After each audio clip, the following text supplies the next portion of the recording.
Oi, gente! Esse vídeo é um vídeo muito especial, porque essa pessoa aqui acabou ficando em primeiro lugar no concurso de redação que teve lá no colégio, no meu colégio no caso. E outra coisa que eu fiquei muito feliz foi por conta que as 6 melhores pessoas da minha sala também ficaram em tópicos mais altos. Então isso foi extremamente positivo. Fiquei muito feliz, não só por mim, mas também por todos que conseguiram, assim, adquirir mais conhecimento e obter essa nota mais alta, né? E hoje nós não vamos fazer um vídeo ensinando a matéria, mas sim analisando uma redação, que foi justamente esta redação, né? Porque ela é muito importante. Então, em primeiro lugar, o tema foi desafios no combate contra a fome entre as famílias brasileiras no século XXI. Foi um tema que eu tinha assim vários repertórios na cabeça, que eu tinha assim várias personagens na cabeça, eu tinha muitas ideias. Então, só a minha introdução ficou 8 linhas. Em primeiro lugar, eu citei a escritora brasileira Carolina Maria de Jesus, que eu recomendo a vocês que procurem sobre ela, porque é uma escritora assim riquíssima e ela não teve toda a alfabetização completa, mas ela escrevia textos extremamente poéticos. Então eu acho muito interessante, muito mesmo, vocês procurarem sobre ela. Então eu comecei da seguinte maneira.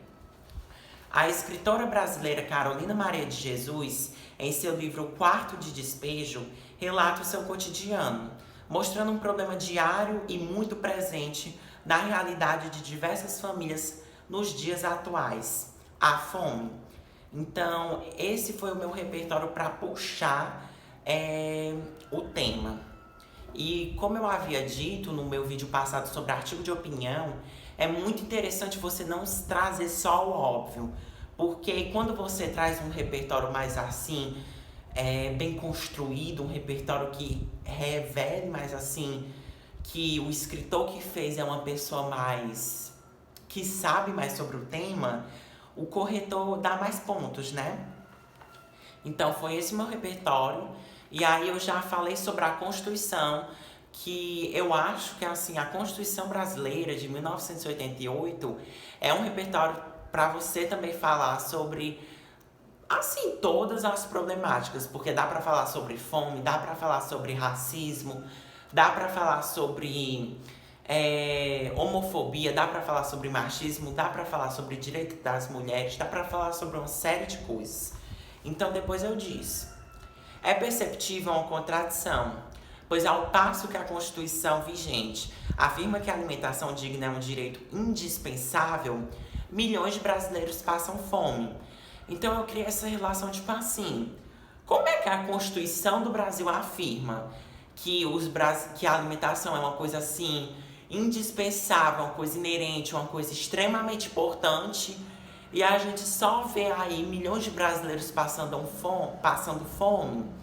Então eu já trouxe essa problematização que é muito importante você trazer no começo. E aí eu trouxe mais dois argumentos, quer dizer. Além disso, analisando a história do Brasil, sempre houve um mantimento de privilégios causadores das desigualdades sociais. E com a pandemia da Covid-19, a situação ficou mais crítica. Eu gosto muito de falar sobre história, por isso eu já trouxe sobre analisando a história do Brasil. E eu gosto também muito de problematizar essa questão dos privilégios, essas questões do Brasil sempre ser construído nessa situação de classes sociais muito distantes umas das outras. Então, eu acho também muito interessante você citar isso. Eu acho que dá para você usar em qualquer tema também. E aí, trazendo esse repertório, falando da Constituição, sendo aí a minha tese, e trazendo esses dois argumentos, eu já finalizei a minha introdução. Mas ela ficou assim muito gigante, então eu tenho que treinar para fazer introduções mais pequenas, né? Umas 5 linhas, umas 6 linhas, porque 8 linhas é muito grande. Então, na linha 9, eu já comecei. Desde o período colonial, os privilégios já existiam. Então, eu meio que fiz um resumo de tudo que eu vou falar ao longo do parágrafo. Durante a República Oligárquica, por exemplo, os grupos mais ricos, as elites, firmaram acordos políticos de caráter nacional e regional a fim de receberem a maioria das verbas e dos recursos. Então, eu fiz uma breve contextualização de como eram no período da República Oligárquica. Inclusive, acho que é um período muito legal para você falar na sua redação. E depois disso, que eu falei das elites receberem as verbas, eu já disse. Enquanto isso, a maior parte dos brasileiros, por não ser valorizada, permaneceu na miséria. Então eu já trouxe essa noção das classes sociais, essa noção de que enquanto uma parte do Brasil, uma parte muito pequena, recebia a maioria das verbas, outra parte vive aí na miséria. E aí eu já trago um conectivo para falar um pouco disso. Com isso, as desigualdades foram acirradas e atualmente o Brasil ainda sofre diversos efeitos negativos decorrentes deste processo histórico. A minha redação foi as redações, na verdade, foram corrigidas por 2 professoras. A primeira corrigiu de uma maneira mais como se fosse um artigo de opinião, então a minha nota foi mais alta, foi 9,6. E a segunda corrigiu como se seguindo os critérios Enem mesmo, e foi 8, o que seria 800. E aí eu precisaria, nesse trecho, trazer um pouco dos efeitos negativos. E sendo assim, a gente já pode ir para o 3º parágrafo. Uma coisa que eu gosto muito, uma coisa que eu estou usando muito, um conectivo, é o conectivo com efeito. E eu coloquei da seguinte maneira para introduzir esse 3º parágrafo. Com efeito, a problemática vinha melhorando. Aí, como eu disse, essa corretora do Enem preferiu que eu colocasse diminuindo. Aí eu coloquei: entretanto, com a pandemia, o país voltou ao mapa da fome. Visto que um dos setores mais abalados durante o período foi a economia, milhões de brasileiros perderam seu emprego e assim deixaram de ganhar a sua renda.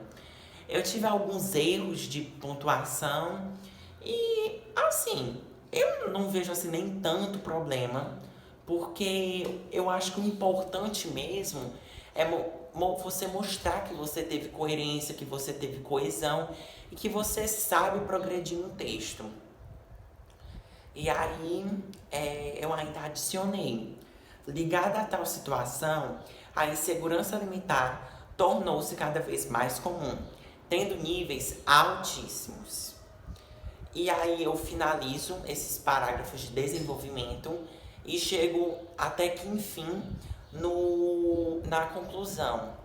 Então eu comecei: considerando os eventos citados, vê-se, portanto, que o que está escrito na Constituição não está sendo devidamente cumprido. Eu repeti os 2 verbos estar. E aí a corretora do Enem também não gostou muito. Ela não gostou de eu falar tipo assim: está escrito e não está sendo devidamente cumprido. Não ficou muito legal.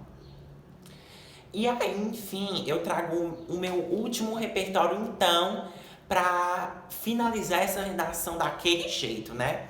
Eu disse: no livro Geografia da Fome, o geógrafo Josué de Castro afirma que a fome é um fenômeno social. Então, eu trouxe outro repertório aí, que trouxe ainda mais uma noção de intelecto, né? E após isso eu disse: seguindo essa lógica, é necessária a ação do Ministério dos Direitos Humanos e da Cidadania do Brasil, junto com o governo federal, para fortalecer e criar projetos como o Bolsa Família e o PENAI, com o intuito de amenizar a infeliz realidade das famílias brasileiras que se encontram em situação precária no século XXI. Nessa conclusão, acredito que nela foi a que eu apresentei mais erros, porque eu trouxe o repertório do livro Geografia da Fome, mas eu não desenvolvi muito esse repertório.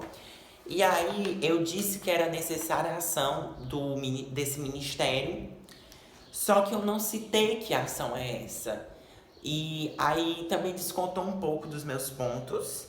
E é isso, faltou um pouco desenvolver isso. Não era para eu ter citado esses dois verbos estar na mesma frase.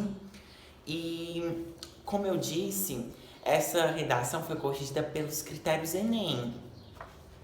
E eu vou falar assim, na primeira correção que eu tirei 9,6, eu fiquei na competência 2, 3, 4 e 5 com nota máxima.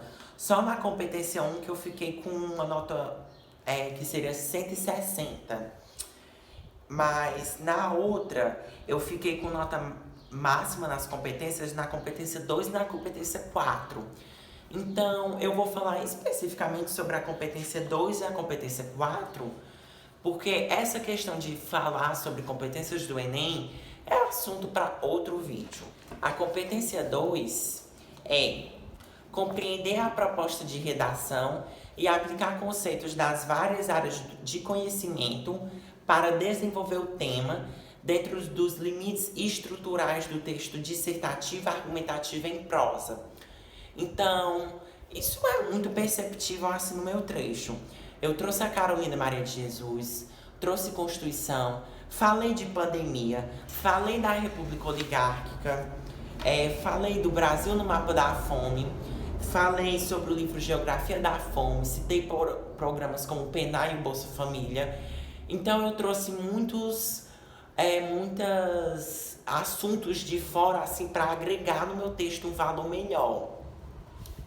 E na competência 4, ela diz o seguinte: demonstrar conhecimento dos mecanismos linguísticos necessários para a construção da argumentação. Então, eu articulei muito bem o meu repertório e os recursos coesivos. Como eu disse, gente, é muito importante a coesão textual. Tipo assim, eu não tive assim o melhor domínio da língua portuguesa, mas eu obtive essa nota muito alta por ter um repertório muito diversificado e por ter também uma coesão textual muito grande. Na competência 3 eu fiquei 160, na competência 5, 120, na competência 1, 120. Então eu fiquei com essas notas mais assim, mas eu fiquei bastante feliz por mim, por ter assim conseguido desenvolver o tema, por ter progressão textual, por ser coeso, por trazer repertórios interessantes e repertórios que valorizem, né, o Brasil, trazer uma escritora brasileira. E então é isso o vídeo. Ficou um vídeo mais curtinho, mas eu espero que vocês tenham gostado. Eu espero que vocês tenham gostado do vídeo. Se vocês gostarem, deem like, compartilhem, se inscrevam, enfim, aquele processo todo que vocês já sabem. Também quero, nesse final, agradecer a minha professora, agradecer à escola por proporcionar esse concurso interno e também deixar claro que fiquei muito, muito feliz novamente pelas redações aí da sala. E é isso, gente. Um beijo pra vocês, um abraço. E se tiverem gostado, como eu disse, curtam.